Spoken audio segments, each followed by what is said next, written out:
The sky above Valtra 6 was always dark. Thick clouds covered the stars, and the wind howled across the jagged rocks. It was a lonely moon, far from any major planet. Few visited this place. Most who came never returned. Commander Zevria, a scout of the alien race, Thalarie had never feared danger. She had faced battles in deep space. She had flown through asteroid storms and escaped traps set by hostile creatures. But today, her mission had gone horribly wrong. Her sleek silver ship, once perfect in design, now lay broken on the cold ground. Smoke rose from the engines. Sparks danced in the air. Beside, Zevria sat slumped near the shattered control panel. Her breathing was slow. Her purple skin was bruised, and her long limbs trembled. Worst of all, her legs were crushed under the twisted metal. She could feel nothing below her knees. It's not pain, not warmth. It's just silence. Zevria stared at the dark ceiling of her ship. She had tried to eject before the crash, but the system failed. Now she was alone, stuck, and broken. Thalarie were known for their strength and pride. In their society, if someone could not walk, run, or fight, they were seen as useless. The idea of being helped, of being saved, was shameful. Zevria had always believed that. Now she felt something she had never known before. Fear. Her hand moved slowly to press the emergency beacon. Soft red light blinked, sending a signal into space. It was a call for help, but she knew the chances were low. The nearest Thalarie base was weeks away. Even if they received the message, they might not come.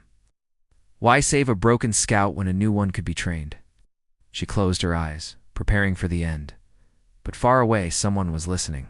Thousands of kilometers above Valtris Ix, a small human research ship called the Odyssey floated quietly in orbit. It wasn't a warship or a grand vessel. It's just a simple exploration craft run by a team of scientists and engineers. They were mapping moons, collecting samples, and studying ancient ruins. Among them was Dr. Elias Monroe, a young human man with kind eyes and clever hands. He wasn't a soldier or a leader. He was a field medic and a biomechanical engineer, someone who built machines to help people move, walk, or heal. As Elias studied sensor readings, a soft beep caught his attention. A distress signal, faint, almost lost in the static. But it was there. "Hey, I'm picking something up," he said, turning to the ship's captain. "It's coming from the moon's surface." The captain frowned. "That place? Nothing's supposed to be down there." Elias leaned closer. "It's alien, Thalarie." I think the Thalarie were not enemies, but they weren't exactly friends either. Their race was proud, quiet, and rarely asked for help. A distress call from one of them was rare and serious. "I'm going down," Elias said, grabbing his kit. "You sure?" the captain asked. Elias nodded. "If someone's hurt, I have to try." Landing on Valtris Ix was not easy. Storm winds were strong, and the ground was uneven. But Elias managed to guide his small shuttle to a flat area near the crash site. He stepped out, his boots sinking slightly into the muddy soil. The air was cold and sharp. He followed the signal to the wreckage. The alien ship was half buried in rock, but still glowing with weak lights. Elias carefully climbed inside, flashlight in hand. "Hello?" he called out. "I'm human. I'm here to help." Silence. Then a faint voice. "Leave me." He turned and found hers, Evria. She looked at him with sharp, bright eyes, full of pain and pride. Her body was strong, but her legs were twisted beneath the wreckage. "You're injured," Elias said, gently moving closer. "I know," she whispered. "I cannot walk. I am finished." Elias looked at her legs. The bones were shattered, nerves likely damaged, but he didn't see an end. He saw a beginning. "No," he said firmly. "You're not finished. Not yet." Zevria blinked. No one had ever spoken to her like that. Not a Thalarie, and certainly not a human. Elias opened his bag and began working. He gave her medicine to ease the pain, set up a medical scanner, and cleaned her wounds. He worked fast but carefully. His hands moved with skill, his voice calm.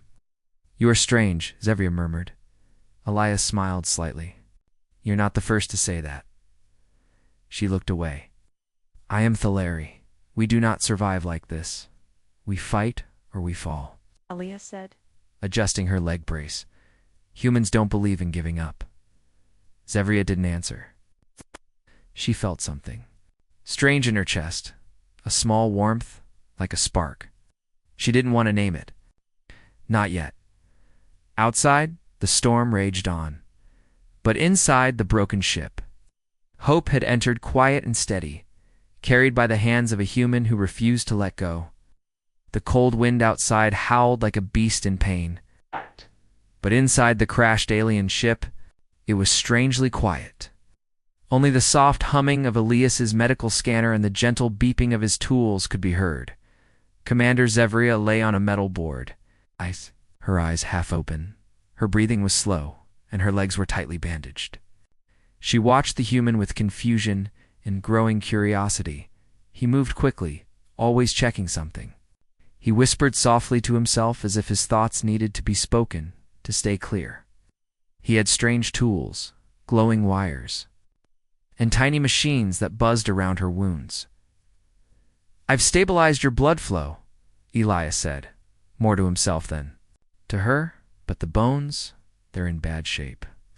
"I'll need more than a field kit to fix this," Zevria frowned. "You waste time. I'm already broken. Why do you try?" Elias looked up, meeting her eyes. "'Cause you're alive. And as long as you're alive, I'm not giving up." She didn't understand this human. Thaleri didn't save the injured. They mourned them and moved on. But this man, this soft-speaking, warm-eyed creature, was doing the opposite of what her people believed. "Your machines are small," she muttered. "Your kind is small. Yet you talk like you can fight death," Elias chuckled. "We don't fight death. We outsmart it." Before Zevria could answer, the door of the ship creaked open. A gust of wind blew in, carrying dust and leaves. Two human figures entered, one tall, one short, wearing thick suits and glowing helmets.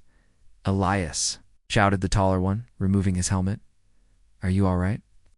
It was Dr. Ren Carter, Elias's closest friend and fellow scientist. "I'm fine," Elias replied, waving him over. "Come take a look." Ren's eyes widened when he saw Zevria. "Is that a Thaleri?" Yes. Elias nodded. "Her name is Zevria. She's hurt bad. We need to get her back to the shuttle." The shorter figure, Lena Park, a tech engineer, joined them. She glanced at Zevria cautiously. "Are you sure this is safe?" "She's not a threat," Elias said firmly. "She's just in pain." Zevria looked at the three humans. They were different from each other. Different heights, colors, voices. But they worked together with a strange rhythm like parts of one living machine. Within minutes, they gently lifted Zevria onto a stretcher. She groaned, her pride burning more than her wounds. "Be still," Elias said softly. "We've got—" "You know," she whispered, "I do not need saving." "Too late," Elias smiled. "We're doing it anyway." The human shuttle was small but warm. The lights were soft, and the seats were padded. It didn't have the cold, hard edges of a Thaleri craft. Instead, it felt kind. Elias connected Zevria to a medical support system. Her breathing improved, her pain lowered. He sat beside her, tapping notes into a tablet. "Your muscles are strong. That helps. But your spine's connection to your legs is damaged. It's more than just healing, it's rebuilding." "It's impossible," Zevria said weakly. "Not impossible," Elias replied. "Just difficult." She turned her head slowly. "Why do you care?" Elias looked at her, and for a moment he didn't know how to answer. "Because once," he said finally, "someone cared enough to save me. When I was young, I got trapped in a mine collapse.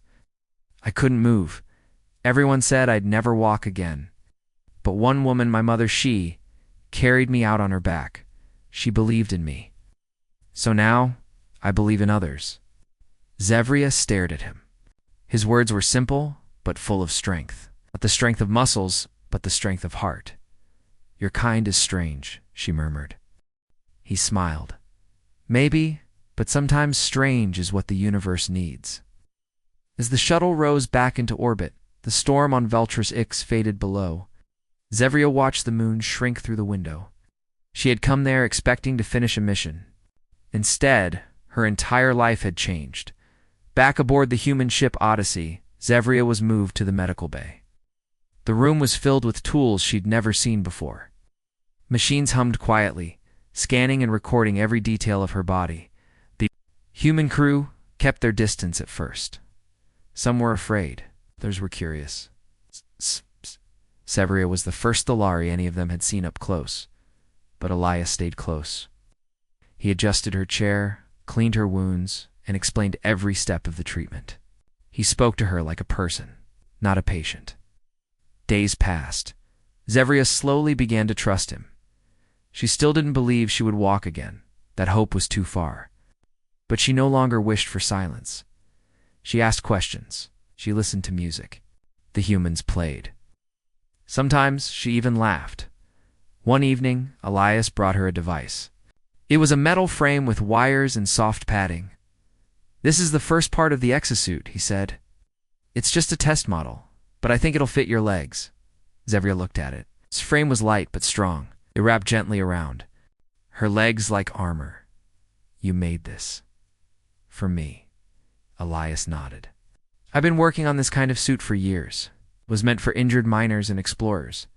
But now I think it can help you." Zevria reached out and touched the suit. Her fingers trembled. "I do not know if I can walk." "Then lean on me," Elias said, "till you can." That night, Zevria couldn't sleep. She stared at the ceiling of the medical bay, thoughts racing through her mind. For the first time since the crash, she wasn't thinking about the pain or the shame. She was thinking about walking again, not for glory, not for duty, but for herself, and for the strange human who had refused to give up on her. Commander Zevria sat quietly in her medical bed, staring at her legs. They were wrapped in light metal braces, connected to cables in a small control box. The human machine felt strange, but not painful. It was a soft touch, a hopeful whisper, instead of the cold silence she had expected. For many days now, she had been on the Odyssey, the human research ship. Every day, Elias came to see her. He checked the machines, took notes, and asked how she felt. But he didn't treat her like a patient. He spoke to her like a friend. Zevria had never had a friend. Thalari didn't believe in friendship. They believed in function. Every person had a task. Every life had a purpose. If you were useful, you lived with honor. If not, you were left behind. It was not cruel, just logical at least. That was what she had always believed until she met a human. One afternoon, Elias brought a small tray with 2 cups of warm tea. "This one's for you," he said, handing her the smoother cup. "Less sweet." "I remember you said human sugar tastes strange." Zevria blinked. "You remembered?" Elias smiled. "I listened." She took a slow sip. "It wasn't bad. Strange, yes, but not unpleasant." "Elias," she said after a moment of silence, "why do humans help people they do not know?" He sat down beside her. "Because we've all needed help at some point. We believe in second chances. In Thalari culture," Zevria said, "a second chance is a sign of weakness. Only the strong should continue." Elias leaned back in his chair. "We used to think like that too, a long time ago. But we learned that sometimes strength isn't about who can fight or run, it's about who keeps going, even when it hurts." Zevria looked down at her legs. "I used to believe in duty. I lived for the mission. Now, I don't know who I am." "That's okay," Elias said gently.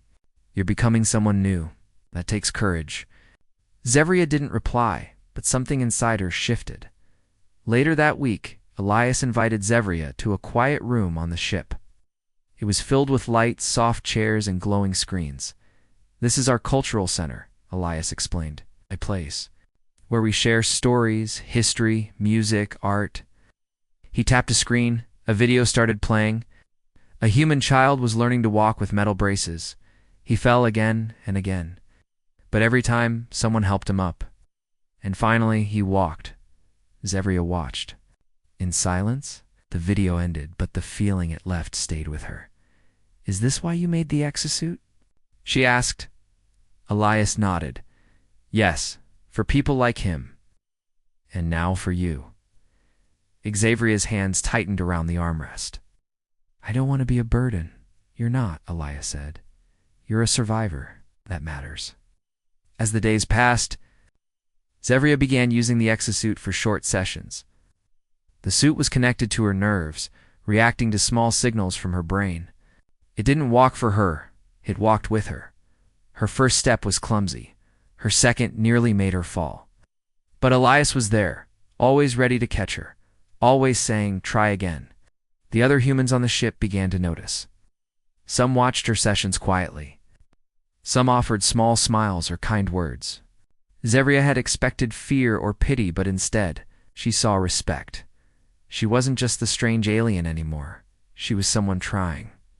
One evening, the ship floated near a quiet moon. Xavria asked Elias to tell her about Earth. He laughed. Gah.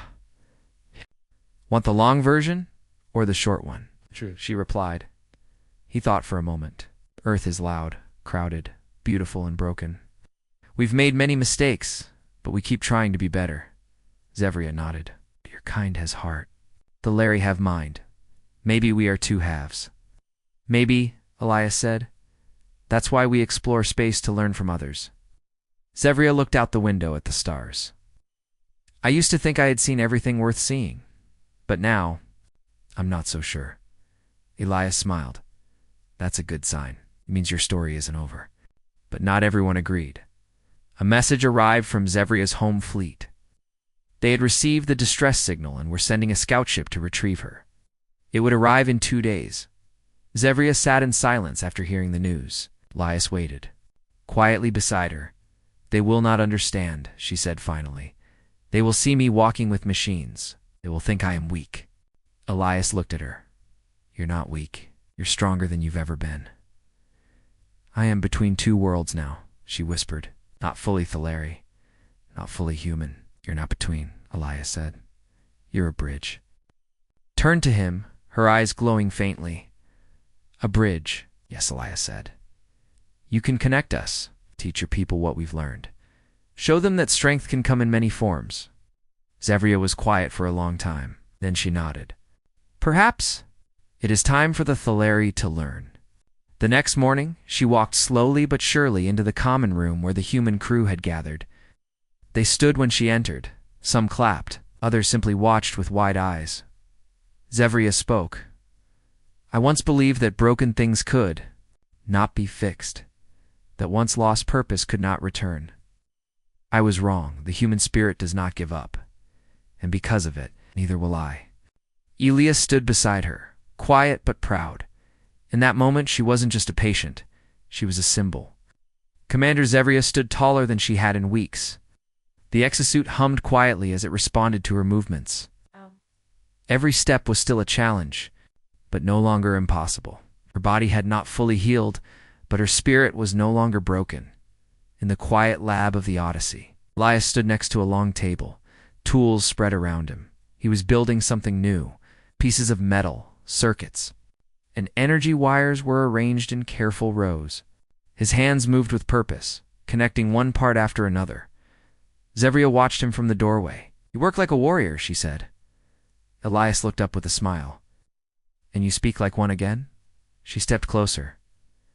What is this? It's a new version of the exosuit, he said, a full prototype. Faster, stronger. Built just for you. Xavria frowned. The one I have now is enough. It works, Elias agreed, but it's just a basic model. I started building this before I even knew if you would survive. I wanted to be ready, in case you did. Xavria looked at the table. This suit wasn't made from old parts. It wasn't patched together. It was new, clean, and beautiful. She could see the careful thought behind every design choice. Sleek lines, lightweight alloys, flexible joints made to match her unique anatomy. You made this for me? Softer this time. I did, Elias said. Not because I had to, but because I believed you'd walk again, and now I want you to run. The next day, Elias and Lena worked together to fit Xavria into the prototype suit. It was light as air, and yet it felt like armor. The suit attached smoothly to her legs, hugging each muscle with perfect support. It didn't just help her walk. It made her feel powerful. As she took her first steps in the prototype, her balance improved. She could lift her legs with ease. She could turn faster. Even the pain was less. The suit moved with her, like an extension of her body. "I can feel it," she said. "The strength." Elias watched closely. "The sensors are working better than I hoped. It reads your nerve signals and boosts them. You're not just walking, you're." Commanding, Zevria took another step, then another. Her arms spread slightly as if remembering flight. "I have not felt this free since the crash." "Good," Elias said. "You'll need that freedom. Your people are almost here." Evening, Zevria stood in her room, staring out the window. A small Thaleri scout ship had appeared in the distance. It was a quiet shape in space, silver and sharp, just like her own had been. Soon they would dock with the Odyssey. Soon her people would see her again, and they would judge. She didn't fear them, but she feared what they might say. Would they call her weak? Would they reject her for using human tools to walk? Would they see her as one of them, or as something changed? Elias entered quietly, holding a small data chip. "I've recorded all the suit's functions," he said. "If they want to rebuild it at home, this will help." Zevria took the chip but didn't speak. "They might not understand right away," Elias said, "but give them time." Zevria turned toward him. "What if they never accept it?" "If they see me as broken," Elias stepped closer, "then you show them you're stronger now than ever before. Not just because you can walk, but because you chose to live." The next morning, the Thaleri scout ship docked. 2 officers entered the Odyssey. They were tall, proud, dressed in silver armor with glowing crests on their chests. Zevria stood, waiting in the center of the ship's main hall. Human crew stepped back, giving her space. They did not speak, but their presence was solid, like quiet support. "Commander Zevria," one of the Thaleri said, bowing slightly. "We received your signal. We did not expect to find you." Walking, Zevria stepped forward. The prototype. Suit moving like a second skin. "I was broken," she said calmly. "But I am not defeated." The second officer looked at the suit. "That is not Thaleri tech. It is human-made," Zevria said. "But it is mine now." "Shared a look you used outsider aid," one said. "Some may question, Your Honor." Zevria held her head high. "Let them. I survived. I adapted. And I have something to bring back, something new." The officer looked at Elias, then back at her. "You walk with their help. Will you kneel to them next?" Zevria's voice grew stronger. "I kneel too. No one. But I listen. I learn, and I bring that knowledge home." The room was silent. Then the lead officer nodded. "We will report your condition, but your actions, your recovery, they will need review." "I expect nothing less," Zevria said.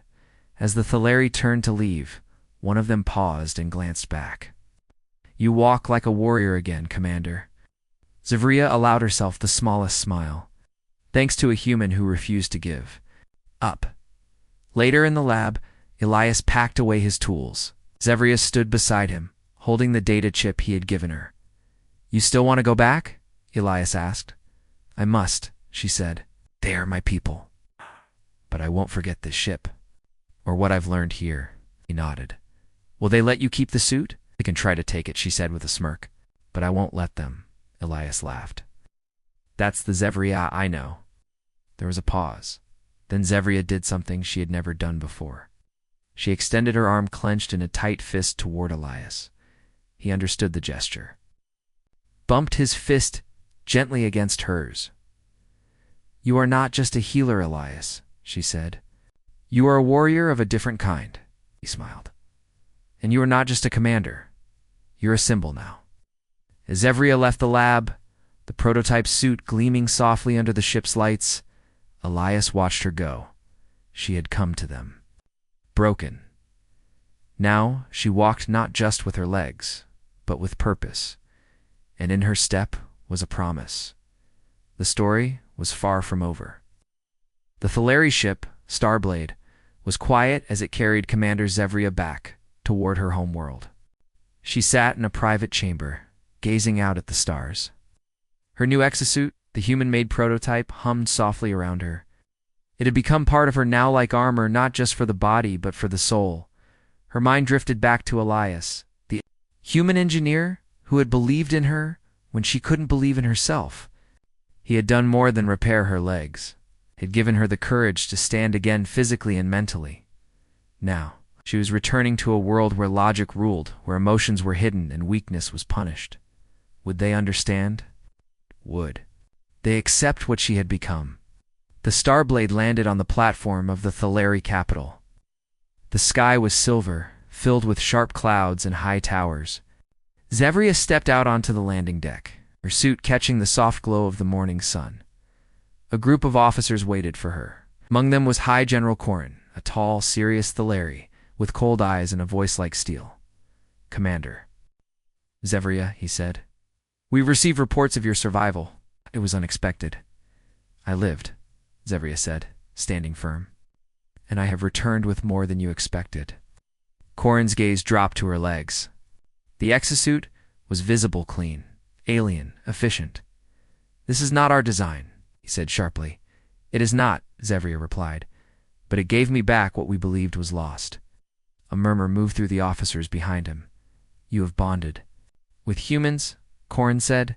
"You wear their tools. How can we trust your loyalty?" Zevria met his stare. "'Cause I still stand for the Thaleri. But now I stand stronger, with knowledge we lacked." In the following days, Zevria was placed under observation in the Thaleri Military Medical Center. Scientists studied her suit. Engineers questioned her about the technology. Some called it dangerous, others saw its value, but none could deny that she walked again. She was summoned before the Council of Elders 12 leaders, who guided Thaleri law and tradition. They sat in a great hall with glowing stone walls and a high ceiling that echoed with silence. Zevria entered with her head high. "Commander," said Elder Varn, the oldest among them, "you are no longer what you were." "What are you now?" Zevria took a breath. "I am proof that strength does not always come from within. Sometimes it comes from the courage to accept help." The room remained quiet. "Some see you as changed," said another elder. "You must ask, have you lost the Thaleri way?" Zevria raised her arm and opened her palm. "No, I have expanded it. We can learn from others without losing ourselves." "Would you give this technology to us?" asked Elder Varn. "Yes," Zevria said. "But more importantly, I offer the idea behind it. The belief that every life, even when broken, can rise again." The council adjourned, uncertain.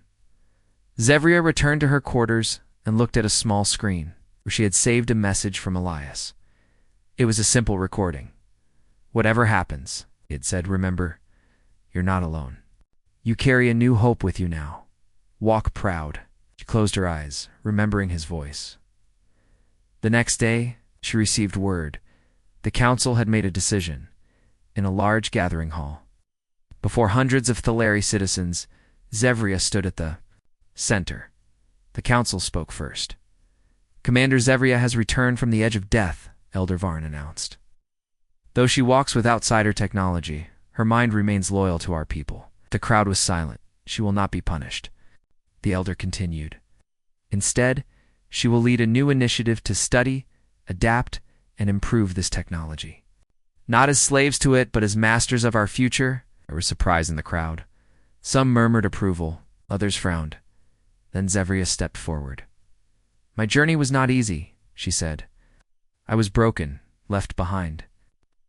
I did not surrender. A human taught me that to rise again is not weakness, it is power."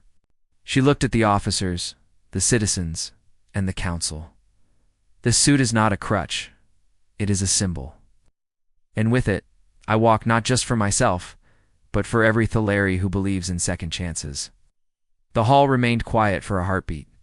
Then, one officer clapped, then another. Then the sound grew until the room echoed with applause.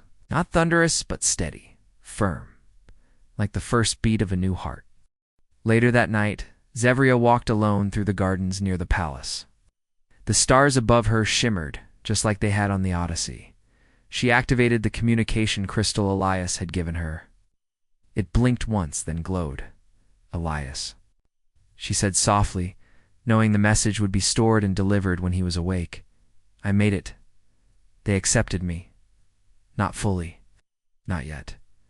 But it's a start. She paused, then smiled. I think you'd like it here.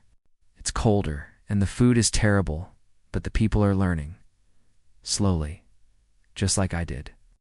She looked down at the Sutha creation born from human kindness, now accepted by her own kind.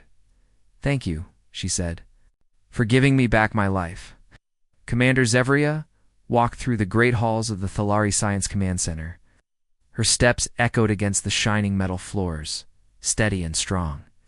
Her human-made exosuit moved smoothly, reacting to her every thought. Officers and scientists turned to watch her pass, some with respect, others with curiosity, and a few with quiet doubt.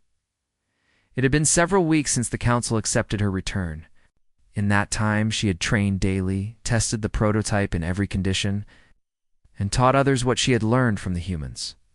But now, a new challenge waited.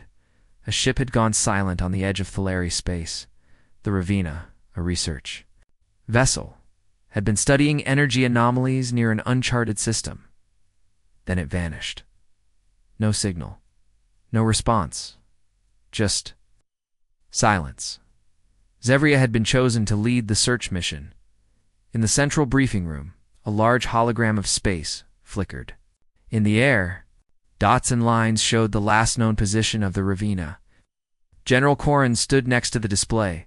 We believe they may have encountered unknown forces, he said. This system has no record in our archives. It's empty, or it was. Zevria studied the map. What are we sending? Corrin looked at her with calm authority. A small team. One warship. You will lead it. Zevria nodded. When do we leave? Within the day. Corrin stepped closer, lowering his voice. You've proven yourself, Commander, but many still watch. This mission is your chance to show them what kind of leader you truly are. Zevria met his gaze. Then I will not fail. The warship, Vigilant Star, was ready within hours. It was fast, armed with long-range weapons and advanced sensors. A hand-picked crew stood on the deck, half soldiers, half scientists. As Zevria entered the ship, the crew saluted. Some looked at her exosuit with interest. Others looked at her eyes. She gave them a brief nod. We leave now. Keep your focus, and keep your faith. The engines powered up, and the ship broke away from the docking platform. In moments, it vanished into deep space. The journey took 2 days. During that time, Zevria studied every report. From the Ravina, reviewed old space scans, and ran drills with her crew in the silence of her quarters. She opened a small holo message from Elias.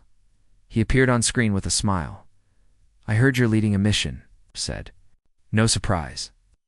Just remember, whatever you face, trust your instincts. And don't let that suit do all the work. You're stronger than it. She smiled as the message ended.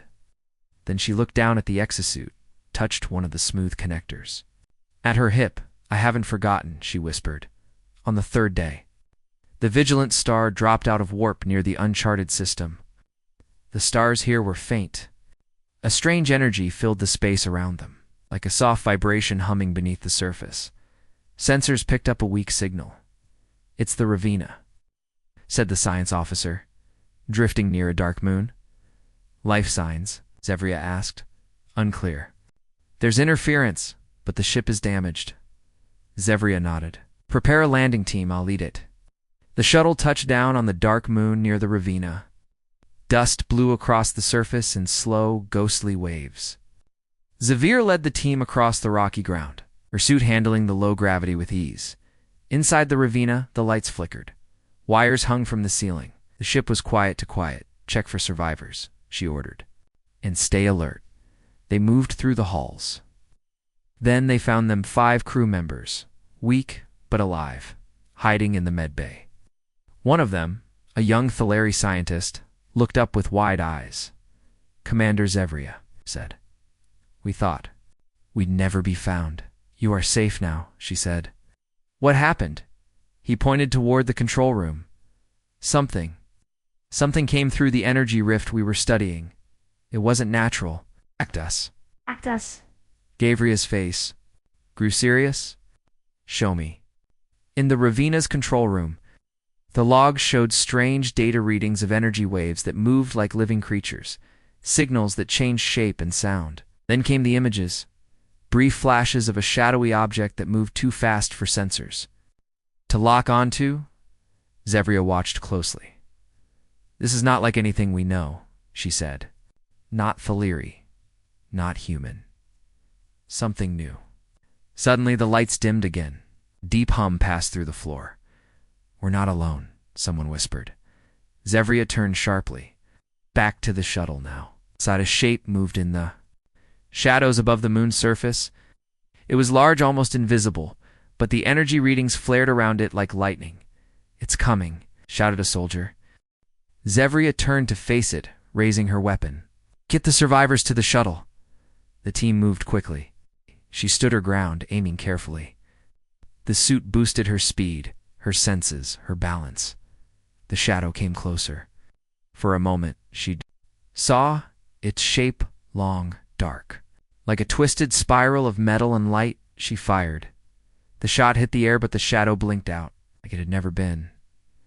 It's using some kind of cloaking, she said. But it's real.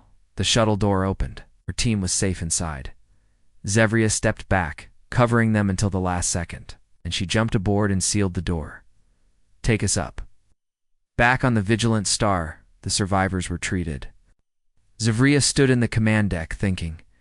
We faced something unknown, she said to her second officer. We can't explain it, but we can prepare. Do we go back? Zevria looked at the stars. Not yet, she said. First we warn the council, then we return with more than weapons. We return with understanding. Later. She sent a message to Elias. We found something, she said. Something dangerous and new. But I did what you taught me. I stood strong, protected them. I trusted myself. She paused, then smiled, and yes, the suit worked perfectly. Back on the Thaleri homeworld, the sky shimmered with the colors of the rising twin suns. Commander Zevria stood at the balcony of the High Council Tower, her eyes focused. On the stars above, so much had changed, and yet the stars remained the same. Still distant, still silent, but no longer unknown. Behind her, large doors opened with a soft mechanical sound. General Corrin stepped in, his expression as calm and firm as always. The council has reviewed your report, he said. Unknown force you encountered, it troubles them. Zevria turned, her suit gleaming in the morning light. It should. That creature, or whatever it was, wasn't just dangerous. It was watching, studying us. Corrin gave a slow nod. You've earned their respect, Zevria. Even those who doubted you now call you the best among us. I didn't do it alone, she replied. A human helped build this strength in me, and my team stood beside me. I owe them all. The general looked thoughtful. He suggested cooperation with humans. Zevria met his gaze. Not just cooperation, a future together. Later that day, a formal session of the High Council was called. The 12 elders sat in their seats of glowing crystal. While military leaders, scientists, and citizens gathered to listen, Zevria stood before them, wearing her battle-worn suit. Proud and confident, we must speak of the future, she began. Of unity, not just among ourselves, but with others like the humans. Some elders looked unsure. One elder, tall and thin, leaned forward. Why should we trust them?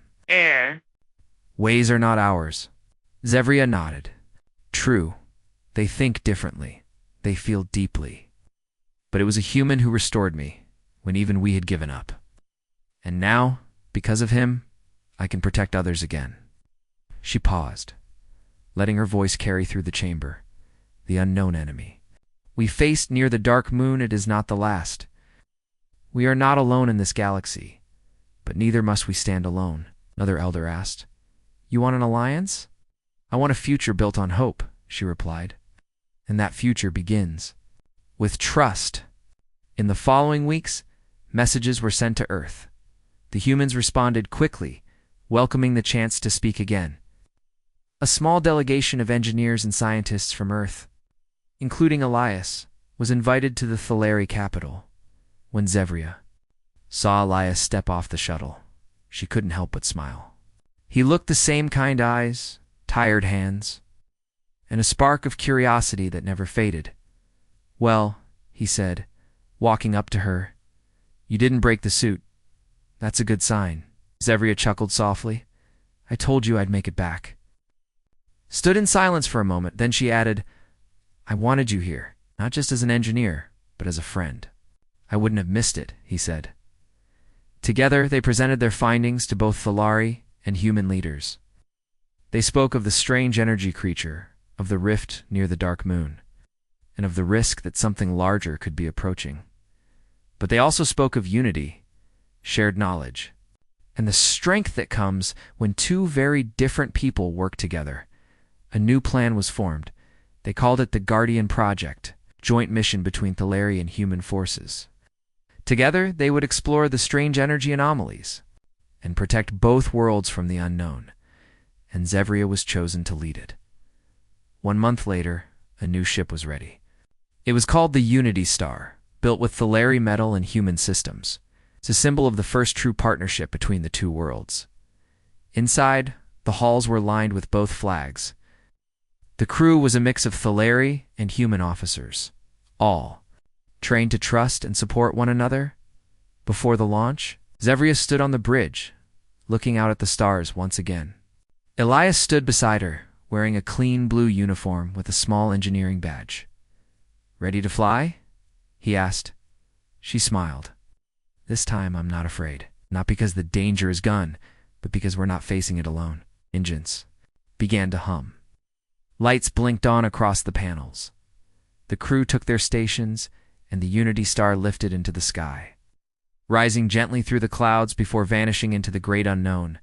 As the ship flew toward the edge of the dark moons, System Zevria addressed the crew. "We go not in fear, but in strength," she said. "We go to protect, to learn, and to build a future worth fighting for.